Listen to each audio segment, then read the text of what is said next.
సాక్షాత్తు ఈశ్వరుడే లక్ష పైచిలుకు శ్లోకముల చేత సృష్ట్యాదులు తన చరిత్రను తనే తెలియజేస్తే కలియుగంలో మానవులు ఇదంతా తెలుసుకోలేరని సాక్షాత్తు విష్ణువంశతో పుట్టినటువంటి వ్యాసమునీంద్రుడు 24,000 శ్లోకములకు శివపురాణాన్ని పొందించాడు.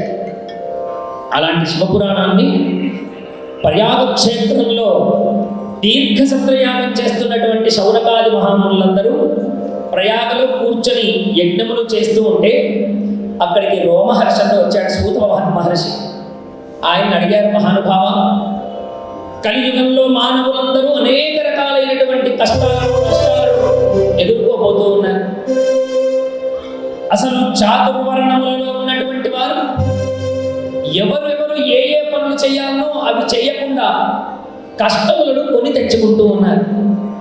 కాబట్టి మానవులందరికీ మోక్ష సాధనము కలిగేటువంటి ఏదైనా అద్భుతమైనటువంటి పురాణ రాజమును తెలియజేయవలసింది అని అడిగితే వాళ్ళందరి కోరిక మేరకు రోమహర్షణుడు ఆనందపడి వాళ్ళందరి చేత ఆ ప్రయాగ మహాక్షేత్రంలో ఇలా సభలాగా అందరినీ కూర్చోబెట్టి ఓం నమః శివాయ, ఓం నమః శివాయ, ఓం నమః శివాయ అన్న పంచాక్షరీ మంత్రమును వాళ్ళందరితో ముమ్మారు అనిపించి వాళ్ళందరికీ అద్భుతమైనటువంటి పురాణాన్ని వినిపించాడు అని మనం ఉదయం పూట చెప్పుకున్నాము.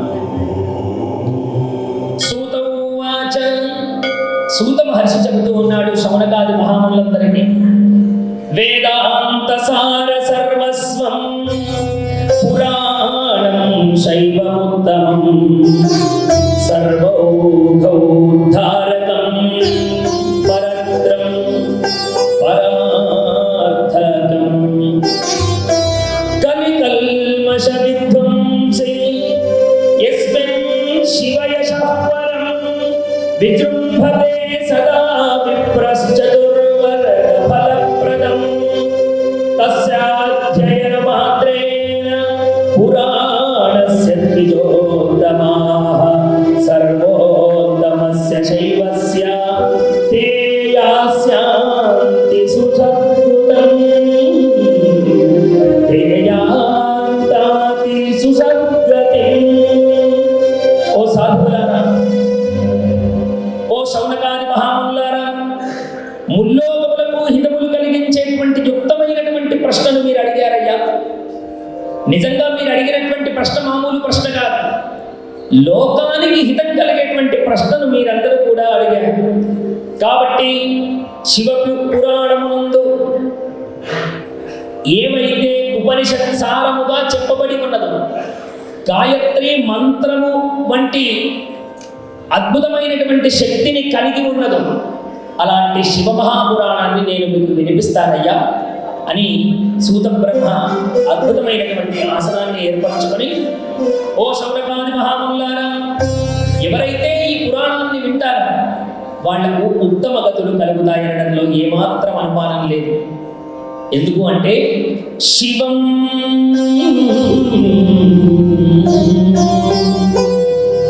శివ అన్న రెండక్షరాల నామమే చాలా ఉత్కృష్టమైందయ్యా.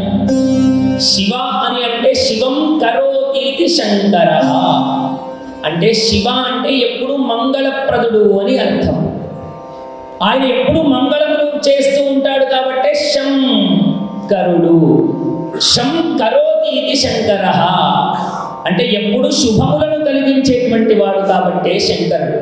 అలాంటి శివులకు సంబంధించినటువంటి అద్భుతమైనటువంటి పురాణాన్ని మీ అందరికీ తెలియజేస్తానయ్యా, మీరందరూ వినవలసింది అని పురాణాన్ని మొదలు పెడుతున్నట్ట. అస్య శైవ పురాణస్య కీర్తన శ్రవణాత్మిజాః ఫలం వక్తుం న శక్యోమి కార్తస్యేన ముని సత్తమా కార్తస్యేన ముని సత్తమా ఏతత్ శివ పురాణం హి శ్లోకం శ్లోకార్థమేవ చ యః పఠేత్ శక్తి సంయుక్త పాపాన్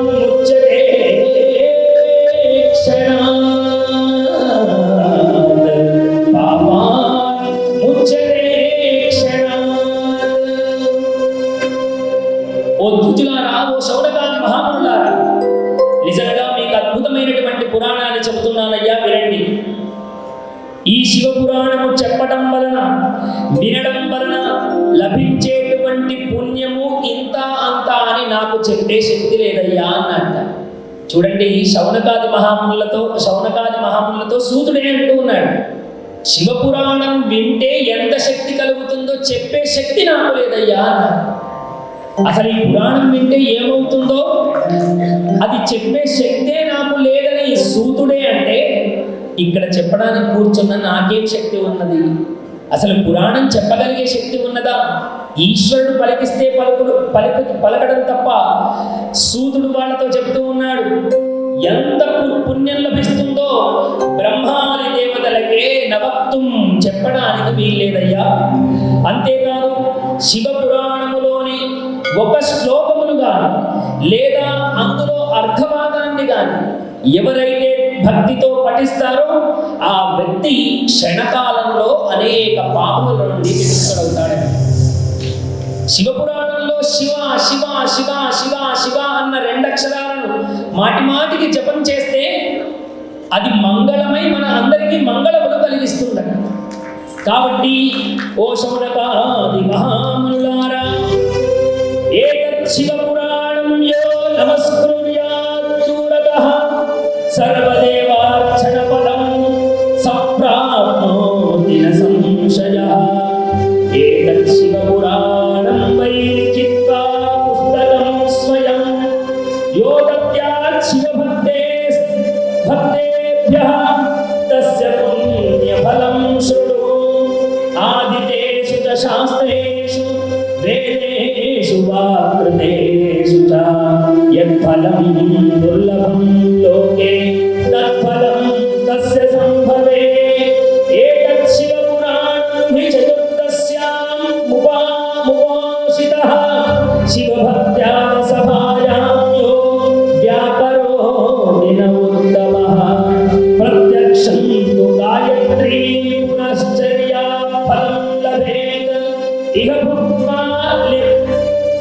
ఇహ భక్త్యా లిఖాన్ కామాన్ అంతే నిర్మాణే వ్రజేత్.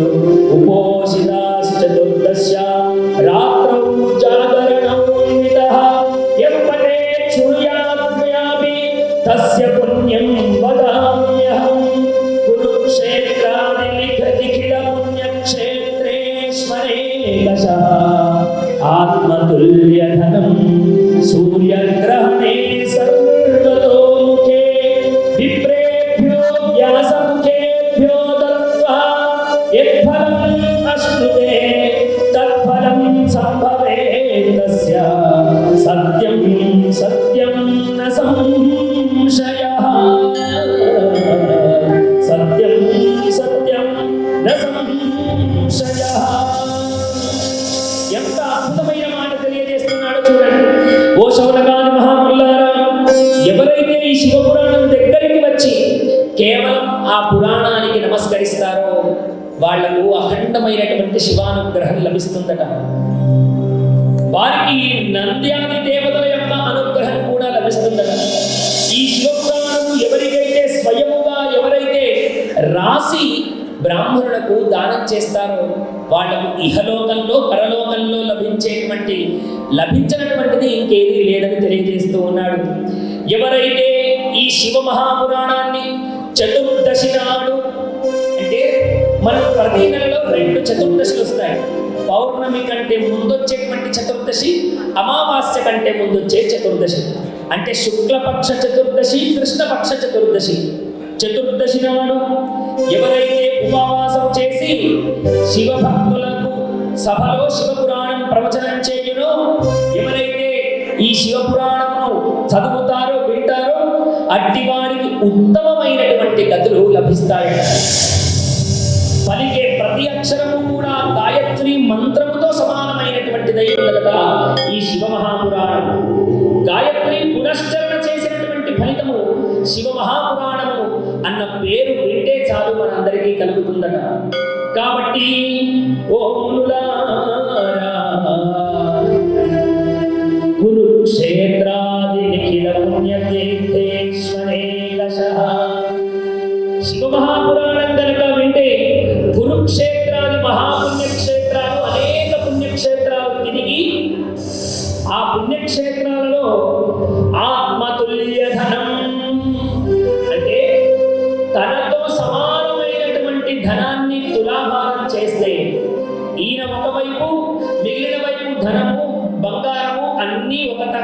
ధనురాశిలో ఉంచి దాన్ని తులాభారం చేసి ఆ తులాభారం చెయ్యగా వచ్చినటువంటి ధనాన్నంతా సూర్యగ్రహణం నాడు దానము చేస్తే ఎంత పుణ్యం కలుగుతుందో ఒక్కసారి శివపురాణం వింటే అంత పుణ్యం కలుగుతుందయ్యా మహానుభావులారా.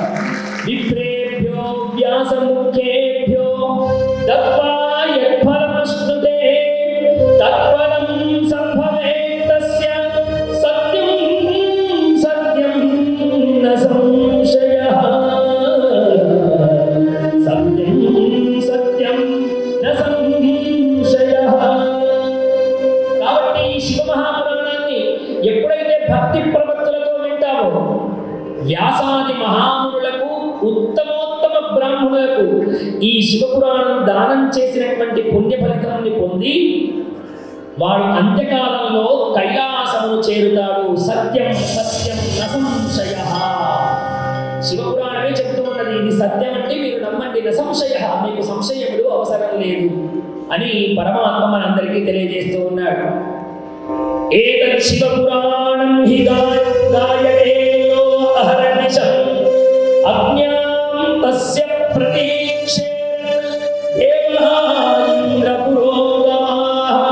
ఏతత్ శివపురాణం యః పఠే శృణ్వన్ హి నిత్యశః యద్యత్ కరోతి సత్కర్మ తత్కోటి గుణితం భవేత్. ఎక్కడైతే శివపురాణం పాడబడుతుందో, ఎక్కడైతే శివపురాణం గాయతే శివనామ సంకీర్తన పాడబడుతుందో, ఎక్కడైతే శివపురాణం చెప్పబడుతుందో అక్కడ ఇంద్రాది దేవతలందరూ ఇలా చేతులు కట్టుకొని శివపురాణం వింటున్నటువంటి భక్తుడు ఏం ఆర్డర్ చేస్తాడో దాన్ని పాటిద్దామని ఇంద్రాది దేవతలే వచ్చి నిలబడతారు. ఇప్పుడు ఇక్కడ ఎంతమంది దేవతలు మనందరి ఆజ్ఞ కొరకు ఎదురు చూస్తూ ఉన్నారో. ఇది నేను చెప్పినటువంటి మాట కాదు, శివుడే సాక్షాత్తుగా చెప్తూ ఉన్నాడు. శివపురాణం విన్నటువంటి చోట, శివపురాణం పాడబడిన చోట, శివపురాణం పలుకుతున్నటువంటి చోట ఇంద్రాది దేవతలే మోకరిల్లి నిలబడతారట. అంతేకాదు ఏతత్ శివపురాణం యః పఠే శృణుహి నిత్యశః తద్యత్ కరోతి సత్కర్మ తత్కోటి గుణితం భవేత్.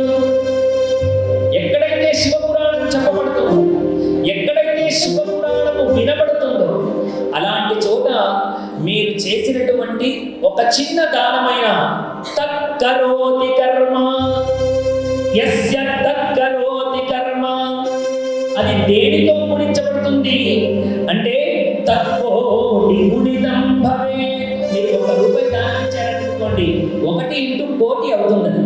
కాబట్టి కోటి రెట్ల పుణ్యాన్ని శివపురాణము ద్వారా మనం అందరం కూడా పొందుతాము. అద్భుతమైనటువంటి పుణ్యరాజమయ్య ఈ శివమహాపురాణము అని తెలియజేస్తున్నాడు.